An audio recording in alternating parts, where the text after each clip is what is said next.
Joining me live now is Minister for Jobs, Investment and Tourism, Stuart Ayres. Thanks so much for your time, Minister. First of all, when are we going to see our first live concert with crowds in New South Wales? Might it be before March or April next year? Look, Laura, I'd like to think that we'll actually see some live music happening before the Great Southern Nights events that take place in April and March next year, particularly after we reach our target of 70% fully vaccinated.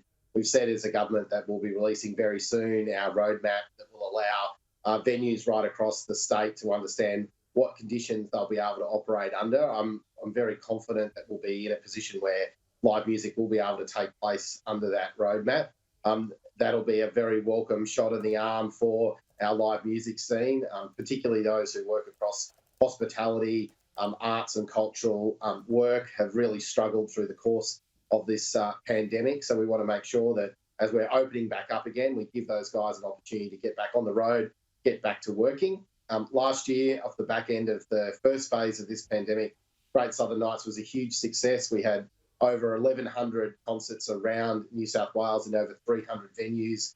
Over 75,000 tickets were sold, and they were all relatively small events. We're a little bit more optimistic we'll be able to do bigger events off the back of the vaccinations when we get to March and April next year. But this really allows artists to put a gig in their program. It's not just located in the city, it's right across regional New South Wales, our great country towns, the pubs and clubs across metropolitan Sydney will all get a chance. And those expressions of interest are open today for artists as well as venues. Will this privilege only be a privilege for the fully vaccinated? Well, at this stage, we're working towards the 70% rate being lots of the privileges being available to only people who are fully vaccinated. I'd like to think that we'll be well past 70% by the time we get to March and April next year. Continue to encourage people to get vaccinated. It's very clear that vaccination status is going to be a ticket to be able to do things that unvaccinated people won't be able to do. Is it a ticket to these events though? So can you attend if you're not vaccinated?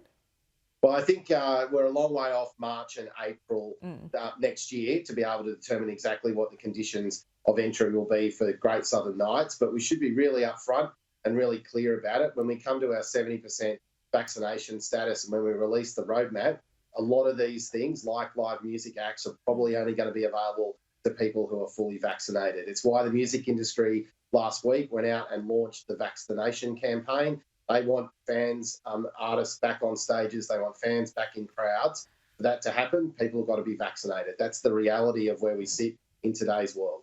Some of these music concert and festival organisers have been so burned and they've lost thousands of dollars over the last 18 months. I'm thinking of Splendour in the Grass and the Blues Fest, which is up in northern New South Wales. What guarantees do you give them in 2022 that if they put this festival on once again, they're going to actually be able to do it?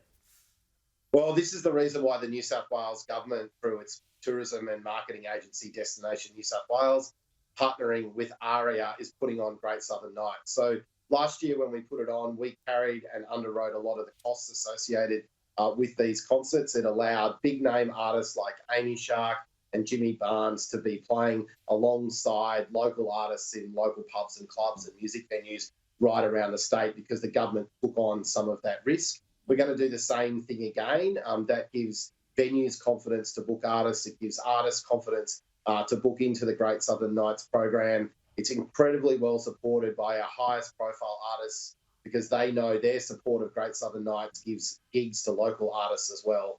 So this is everyone working together, the government playing a role in offsetting some of that risk to put on over 1,000 concerts again right across regional and metropolitan New South Wales.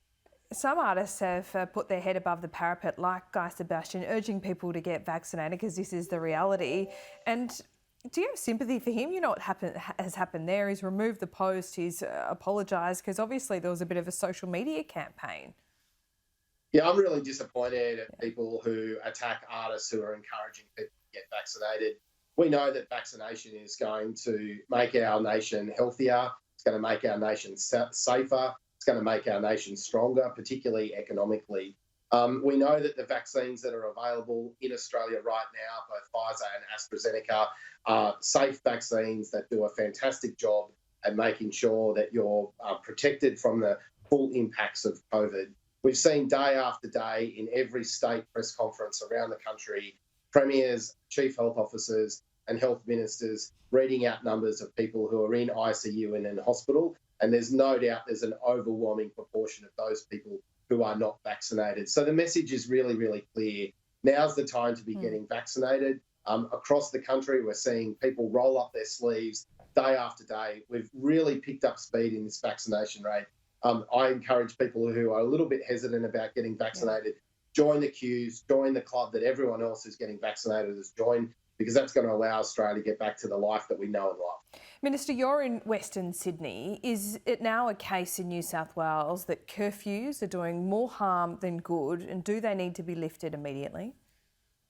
Well, I think the curfew has played an important role in us suppressing the spread of the virus. We saw the rapid uptake of the virus spreading, particularly in the 12 local government areas of concern.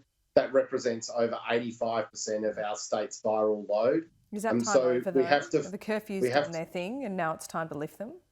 Well, I think curfews, along with the stronger focus of the police presence, the increased restrictions that we have incrementally put in place, and they largely maximised with the onset of the curfew about 2 weeks ago, has had an impact. We've seen just in the last few days the number of people infected each day is starting to stabilise. Whilst 2 or 3 days is not a trend, we're definitely seeing numbers stabilising and heading in the right direction. The New South Wales government wants to make sure we have the least amount of active cases available in our community at the time that we reach 70%. Does that mean once we reach that 70% that all of Sydney moves together, including those 12 LGAs, we all get the same freedoms together? Yeah, well, we definitely want to be able to open Sydney and New South Wales up as one. There's no doubt about that. But we also have to be realistic about recognising where risk still exists. So what does that mean? Do you agree with Dominic Perrottet or not? It means that things like our authorised workers list, that has required workers who live in LGAs of concern to utilise a permit system to go to their essential work, is something that could continue, because that's an appropriate risk mitigator, get that word out. They're very standard, well-considered, well-understood actions that allow our health, police and emergency services groupings to be able to work closely with residents. And it also allows employers to understand how they can mitigate risk for their entire workforces. So those types of principles are pretty standard things, Laura, and we should look to continue those. What levels of restrictions will exist right across Sydney? Where we can move as one, we should absolutely aim to do that.